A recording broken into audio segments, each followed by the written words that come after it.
রাত্রে বৃষ্টি হয়েছে, সেই জন্য আমি ভাবলাম মাঠ কাদা হবে, সেই জন্য খালি পায়ে চলে আসলাম। আর এখন পাকা রাস্তার ওপর দিয়ে যাচ্ছি, সেই তাত, মানে সূর্য নেই, সূর্য প্রায় দেখাই যাচ্ছে না, তাও তাত।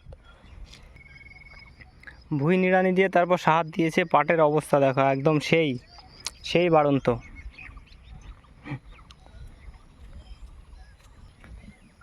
মাঠে যতই বৃষ্টি হোক না কেন, শুধু যদি ট্রাক্টর না চলে তো রাস্তাঘাট প্রায় পরিষ্কারই থাকে। বৃষ্টি হয়েছে কিনা এই জায়গাটা দেখলেই বোঝা যাচ্ছে, কারণ পাটের নিচে দেখো কতটা জল জমে গেছে। তিলের অবস্থা বলতে গেলে, তিলে এখন যত রোদ হবে তত ভালো, মানে তিলের তত উন্নতি, যত রোদ তত উন্নতি। আর পাটেরও যদি শুধু একধারে জল হয়েই যায়, বৃষ্টি হয়ে যায়, তাও মানে অতটা উন্নতি হয় না, পাটটা ক্যানকেনে টাইপের হয়ে যায়।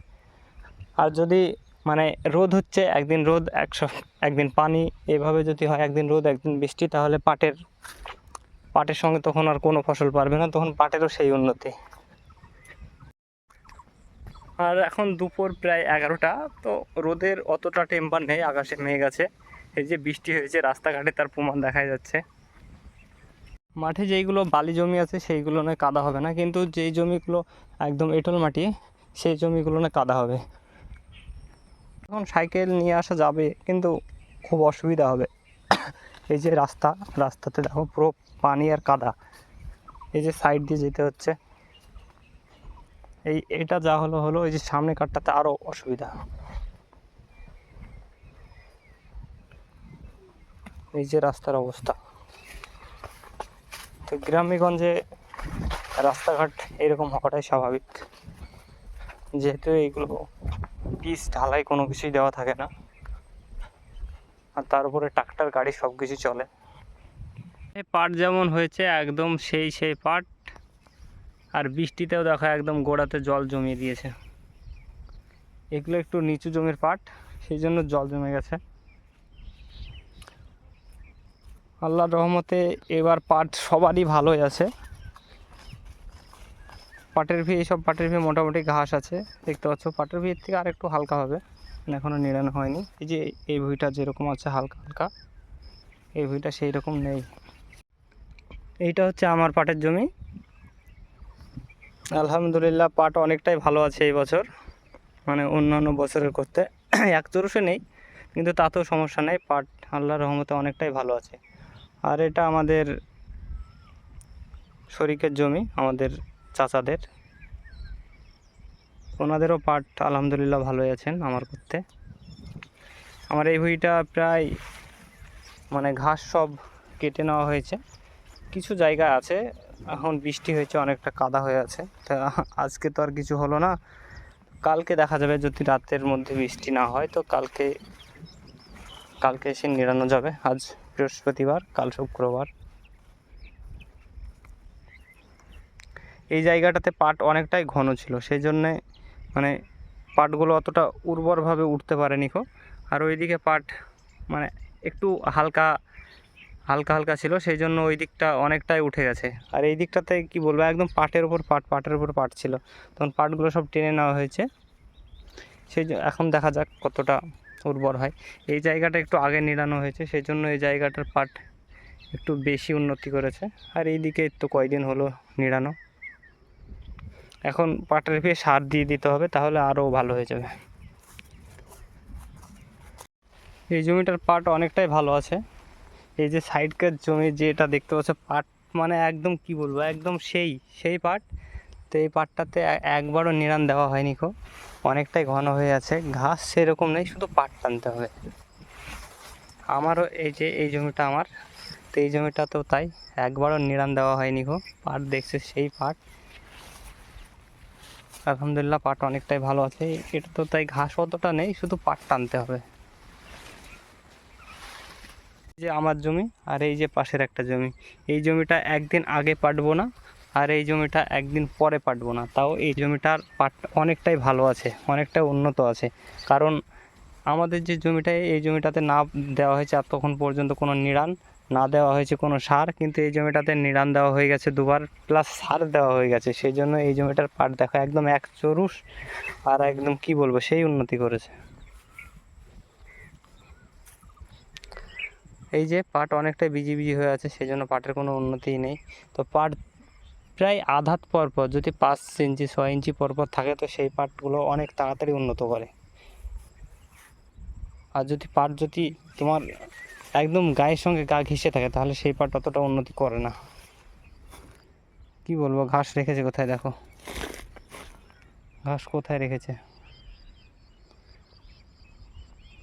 এদিকে বৃষ্টি হয়েছে তাই, না হলে এখন মাঠে অনেক লোক থাকতো, অনেকে ভুঁই নিড়াতো। শুধু রাত্রে বৃষ্টি হয়েছে, এই যে কাদা হয়ে আছে মাটি, মানে ক্যামেরাতে তো ভালো বোঝা যাচ্ছে না, তবে অনেকটাই কাদা হয়ে আছে। রাত্রে অনেক বৃষ্টি হয়েছে, মানে সেই পরিমাণে বৃষ্টি, সেই লেভেলের যাকে বলে। সেই জন্য মাঠে আজ লোক নেই, একদমই লোক নেই, চারিদিকে একদম ফাঁকা। না তো 11:30টার সময়তে মাঠে একদম লোকে ভরপুর হয়ে থাকে। মাঠে অনেকটাই কাদা, বিকালেও মনে হয় মাঠের কাজ করা যাবে না, যেই কাদা। যদি আজকে বৃষ্টি না হয়, তো কাল সকালে যেসব ভুঁইগুলো খুব টান জমি, সেগুলো না হবে, আর না হলে বিকাল থেকে একটু একটু হতে পারে। এখন এই জায়গাটা থেকে আমি একটু পাট টানবো। দেখো পাট কতটা ঘন পাট বললে হবে না, পাট অনেকটাই ঘন পাট। তো এখন মানে পাট টানার কি বলবো, মানে হাতের মুঠোতে যা আসবে সেগুলো টেনে পরিষ্কার করে দিতে হবে, তাহলে গান ভালো হবে। আধাত পরপর পাট থাকলেও পাটের কোনো সমস্যা নেই, 5 ইঞ্চি 6 ইঞ্চি পরপর পাট থাকলেও পাটের কোনো সমস্যা নেই। পাটকে যত হালকা করে দেবে, পাট তত বাড়বে, মোটা হবে। এই যে এতগুলো ছিবড়ি, এই যে ছিবড়ি হয়ে আছে পাট, এক জায়গাতে 20টা 30টা করে, ওতে কোনো কাজ নেই। এইটুকু জায়গার পাট টানলাম, এতগুলো পাট বের হলো। কয় ইঞ্চি হবে? 4 ইঞ্চি পরপর পাট হবে হয়তো, 4 ইঞ্চি 5 ইঞ্চি 6 ইঞ্চি এরকমভাবে পাট রাখলে সব থেকে ভালো, খাটনি কম হবে।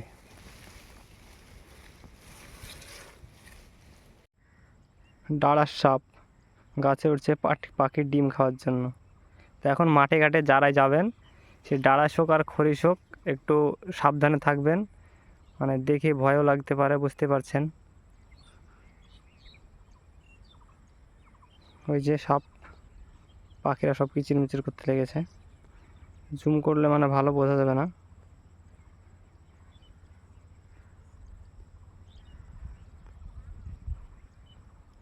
গাছে উঠে পড়লো, আর দেখা যাচ্ছে না। ওই ডালটাতে সাপ আছে, সেই জন্য পাখিতে ঠোকা দিচ্ছে। সাপটা পালাচ্ছে, মানে ক্যামেরাতে ভালো বোঝা যাচ্ছে না, কিন্তু পাখিতে মানে ওর ওঠাটাকে হারাম করে দিয়েছে। এখন পালাবে না কি করবে ঠিক পাচ্ছে না। ওই যে ওই যে ওই যে ওই যে দেখতে পাওয়া যাচ্ছে, পালাতে দিশে পাচ্ছে না। ওই যে গাছের ডালে, হ্যাঁ এখন দাঁড়িয়ে পড়লো। তো ডাঁড়া সাপগুলো অনেক বড় হয়, দেখে ভয় পাওয়ার কিছু নেই, এরা মানুষ দেখলে চম্পট দৌড় দেয়।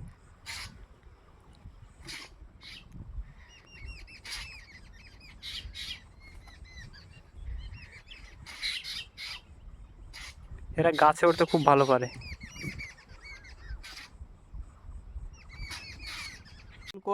একটু পাট টানলাম, ভিতরে অনেকটাই কাদা হচ্ছে, তো বাইরেও কাদা হচ্ছে, গোড়াগুলা কেটে ফেলে দিয়েছি।